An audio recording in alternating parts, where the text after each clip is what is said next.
I kind of like that name. Volume.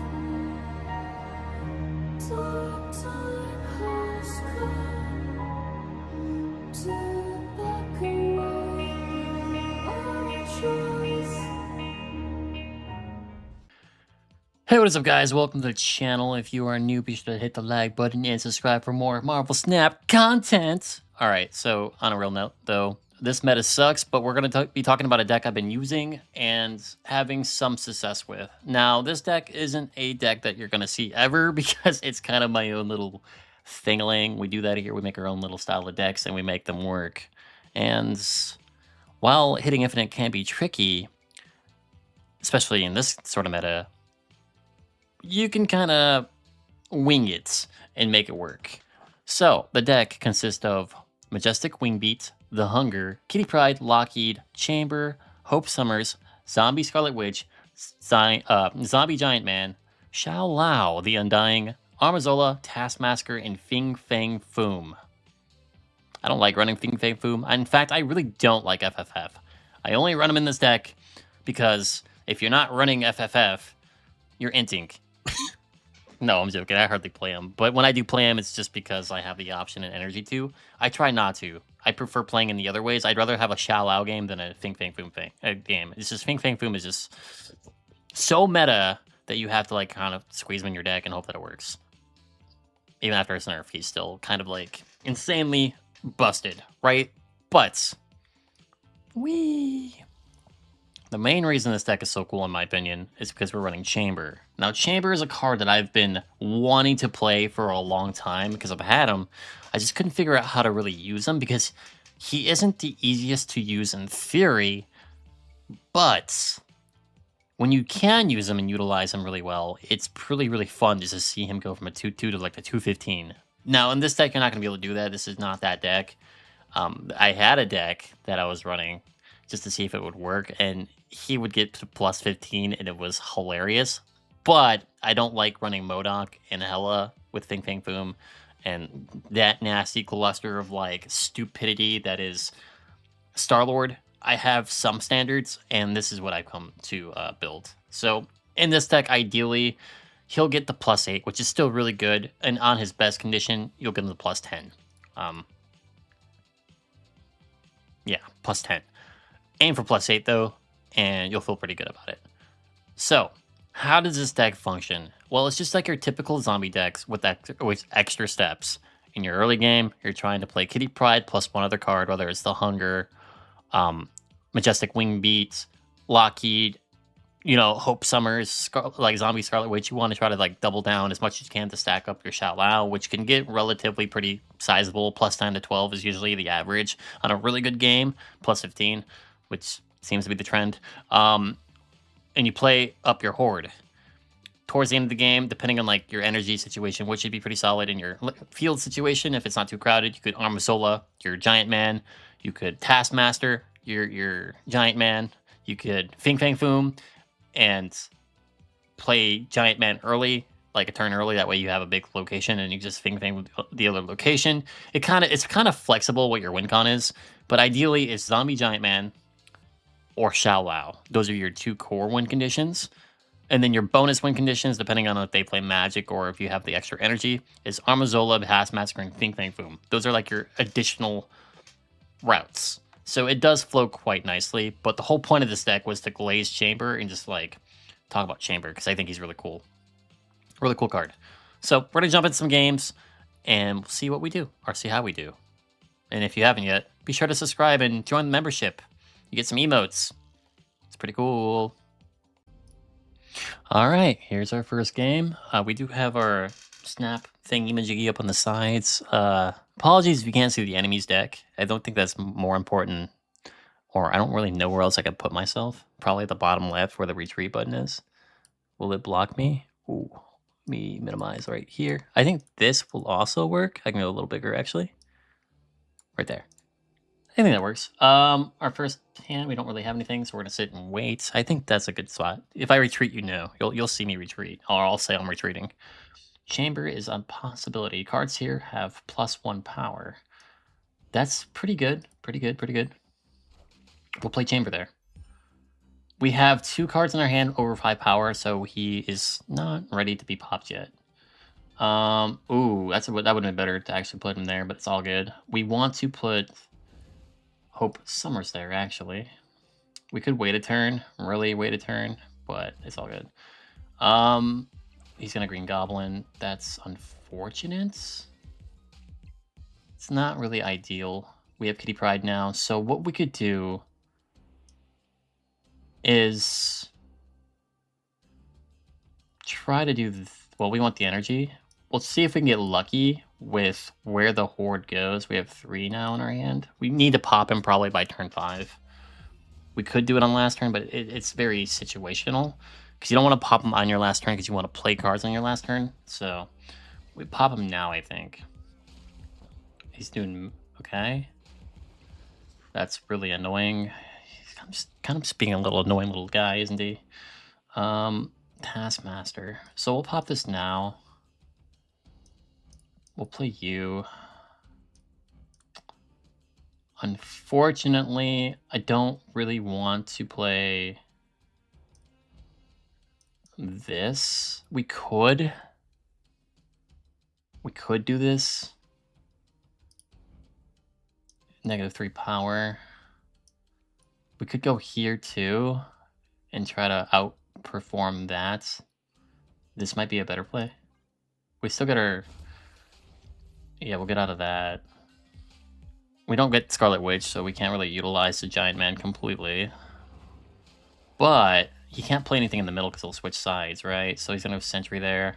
I do wonder if he's going to try to send that over to us, because that's not really what we want. We could just play off left side too. He's got 2 big things in the front. We could literally just play Fing Fang Foom right here, and or Armazola this, and just send it over, and we'd be pretty solid. We would get more for Armazola. Well, we wouldn't, but we would. I think we just do this and just hope that he can't play anything in the middle, so we just do, I think, this. We just Fing Fang Foom. Unfortunately, it's come down to just a Fing Fang Foom victory. If he can't play anything in the center, then we're in good shape. Because he's got so much power on the front that I don't think he can do much about this. That's fine. Don't care. And then, yeah. That's fine. It's scummy. I don't love it. But you're in a type of game meta where you have to like really consider being this way to win. And it's really unfortunate. I don't have any fun playing Fing Fang Foom. Fing Fang Foom. It's disgusting. But like our hand was not doing very well. He was sending things like Green Goblin to us. He was sending things like the Void to us. He was trying to play cheesy. And it was just like, if that's the case, well, we'll just play FFF and win. Like, it is what it is. 4 cubes for that, by the way. 4 cubes. And this is in the Infinite realm. I don't really play much Infinite once I hit Infinite, but I want to show you that this can compete in Infinite. Okay. Cards with reveal. Cards reveal here +2. That's perfect for Kitty Pryde. This is like the place where Kitty Pryde is going to excel because she keeps that power, so she's going to ramp really quickly. We really like that here. Okay, he's got Nico, ×2 ability. After you play your next card, double it. It's not the best one to choose, though, if I'm being honest. He kind of just rush played it. Bishop? This could work. Bishop being a random card we get isn't a bad card because we're going to spam Kitty Pryde anyway, so he could relatively get pretty big. I don't like it in this deck. Like, if I were to put it in, I wouldn't prefer it because you really have to rely on getting Kitty Pryde in your hand then. However, in this situation where we just kind of use it whenever we choose to, it's not a bad thing. After the winner, it's 1 energy here. That's pretty nice. We have Wing Beats, which is not bad in this situation. 3 energy is not terrible after turn 4. Yeah, we can go like this. I'm going to play Wing Beat as well, get our first double stack down. Might as well stack up Taskmaster to copy Kitty potentially, because Kitty's gonna get really big really fast. This might be a Silver Surfer deck we're going against just by the way it's looking, because only Broodlings and Brood is in those type of decks, I'm pretty sure. One energy would be really nice, but it's not like essential for us. I think we just double stack this. And we're still fine. Bishop. It's a cool looking bishop, by the way. So now we go bishop. And then, yeah, Kitty Pryde's getting really, really strong, actually. It's turn 5 already. Chamber here would be fantastic.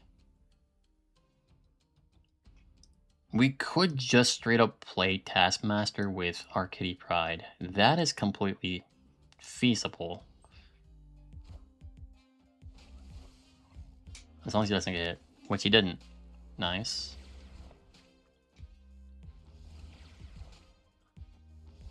That's really actually kind of crazy. Because now we just do this. It's the final turn. I do think our best play is literally Taskmaster with Kitty. We would just play Kitty here, 16, and we would copy to here, I believe, is the best play. I'm not sure what he could do to contest. And actually, we'd be copying an 18 plus whatever this is, 2, 4, 6, 7, 8 power on top of the... Yeah, I think we just snap here. I think this is a good place to snap and see what happens. Kitty and Taskmaster, who would have thought? Cheap, affordable. Ooh, sorry, buddy. Werewolf up. Okay. And then you're going to get really big. And then you're going to get really big. And then we're going to copy the last thing we played, which is Kitty Pryde, and get really big. And that's how you do it. Kitty Pryde, Chamber, Taskmaster, 6 turns. 39 power, 18 power. To be fair, his deck is kind of weird. I thought it would be Silver Surfer, but it's just a bunch of random stuff. So I don't really know.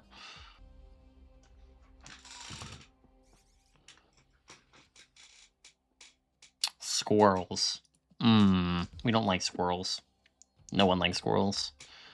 And a rock, and we really don't want to play that. Actually, we kind of do, though. Like, we played him here. 1, 2, 3 power. Like, he can't Fing Fang Foom us from here. Oh, Hope Summer's costing 1 extra is a bummer.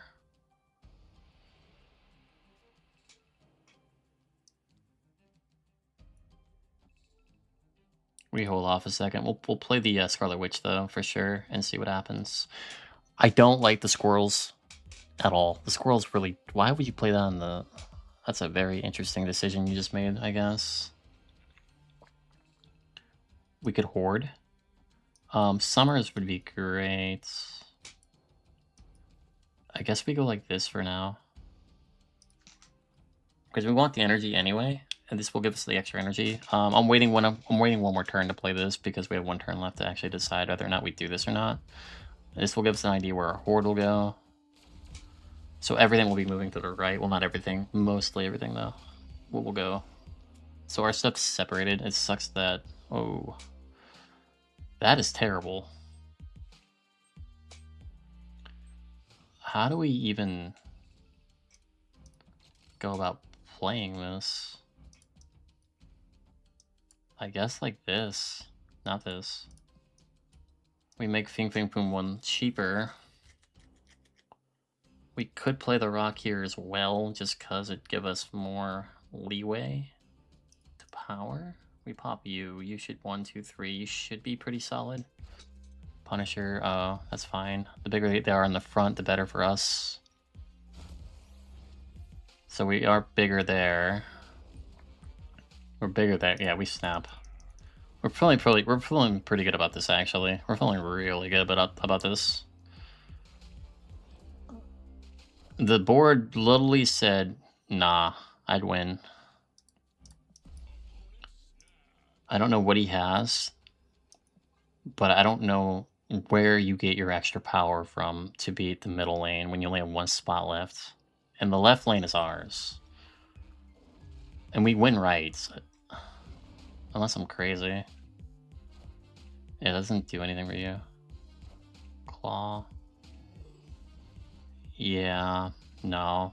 That's just a free 8 cubes because the board said so. He foom fang finged. We like that. People insta snapping is crazy. This isn't how it typically goes. Like typically people just don't snap right away. Snapping before even knowing what the fields are is really risky.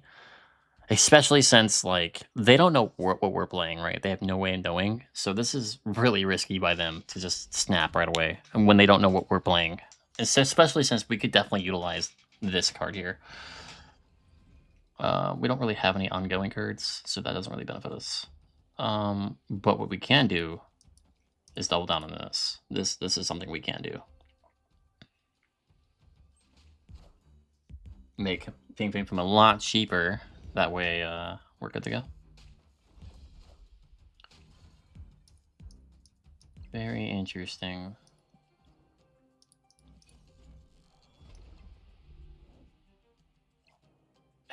Jokes on him. That's funny. Next turn we could play you. I mean, I could just do this. It's turn 3. He might, who knows, have a Killmonger. Who knows?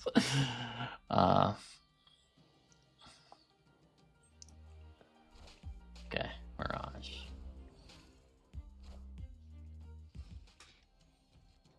Locky.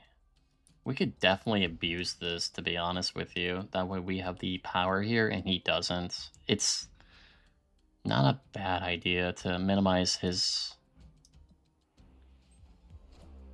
It's not a bad idea to do this.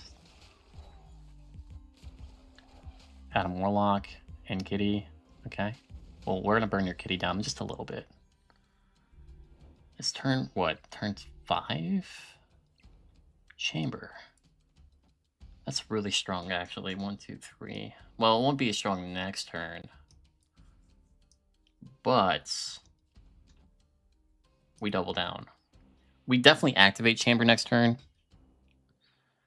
This will also stack our Zombie Horde a bit more. And then we'll still hit him with -1 on top.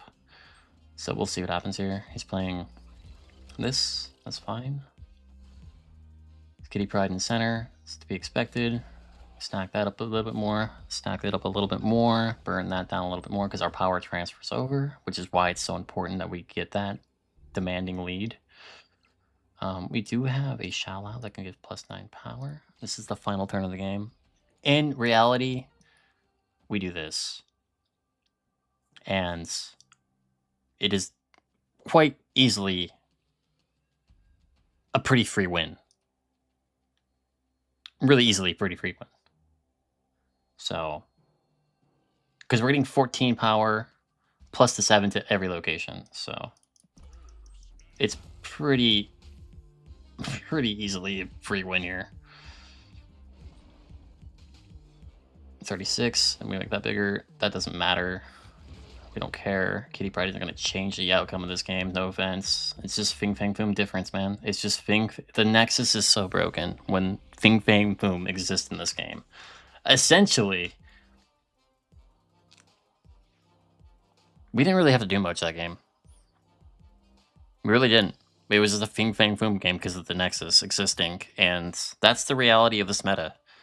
Fing Fang Foom can win you the games because he's just a bigger card than everything else that your opponent has because he becomes that frontline power plus himself. And sometimes it doesn't matter how good your deck is. Just toss an FFF in it. And if you have the Nexus, I guess you win. Alright guys, it's going to be it for this video. I hope you enjoyed it. Chamber is fun to use. Hopefully I showcased him in pretty decently here. I know it wasn't always a Chamber game. You had Fing Fang Foom lurking in the background, but, you know, sometimes the game just sets you up for a good FFF game, and it's free. I don't know what to say. Chamber's cool. I like Chamber. The zombie deck feels pretty good. It does. It's not perfect. Like, no deck ever feels, like, flawless unless you're running the Hela deck. That deck seems pretty flawless to me. No, zombies, they feel good. They do. I feel like it's still one card from being like where it needs to be. I just feel like we need like a Doctor Strange, zombie Doctor Strange that like is Kitty Pryde essentially, but for your Horde stack, where you play him, He buffs your horde by 1. He comes back to your hand. You kind of just rinse and repeat it. Have him be 1-0 or whatever it is. Have him just really focus that horde up. I just feel like the horde system is still slacking consistency, and that's why I had a chamber, Taskmaster, Fing Fang Foom, or Mazola to this deck to really make it to where even if you're not able to get your zombie horde going, you can still have access to a sizable unit that's a 2-cost unit, which is chamber. You still have access to energy this way. You still have access to play different avenues to get big elsewhere, but essentially you have other ways to fall back to, like, oh crap, I didn't get my horde this game to where I needed it, or to come out early enough, so my fallback is just to Fing Fang Foom win or Zola something. I don't know, like, there's a fallback at least. So yeah, thanks for watching. I hope you enjoyed this video. I hate this unit so much. I don't mind this unit as much. I think this is a decent unit now. I don't think he needs nerfs. I think he's in a decent place. It's really hard to use him now, mainly because his 2 powers cutoff is kind of important. It matters to him more so than it does Fing Fang Foom. The reason why it matters to him is because, like, he's buffing something at another location, so he's not the biggest card. He's sizable. 6 is sizable, but he's not winning you the game on his own. He does need the support of another unit, right? Where Fing Fang Foom is just like this and Kitty Pryde merged together. I swear it is. Like, you get so much stupid power from this thing. It's not even balanced. It's so dumb. But yeah. Hope you enjoyed. Let me know what you guys think. If you have any cool chamber decks that you can run in this meta that don't use Hela or don't use Fing Fang Foom ideally, or like MODOK, let me know. I think this guy is going to age really well, because we're always going to get a 5-cost unit. It's guaranteed to be 5 costs or higher. We're always going to get something like that, so he can just kind of fit in. It's just, I wonder if we're ever going to get a deck that can fully utilize this guy and get him supersized, because he's really cool. He's a really cool unit. But yeah, thanks for watching. Hope you enjoyed, and I'll talk to you later. Peace.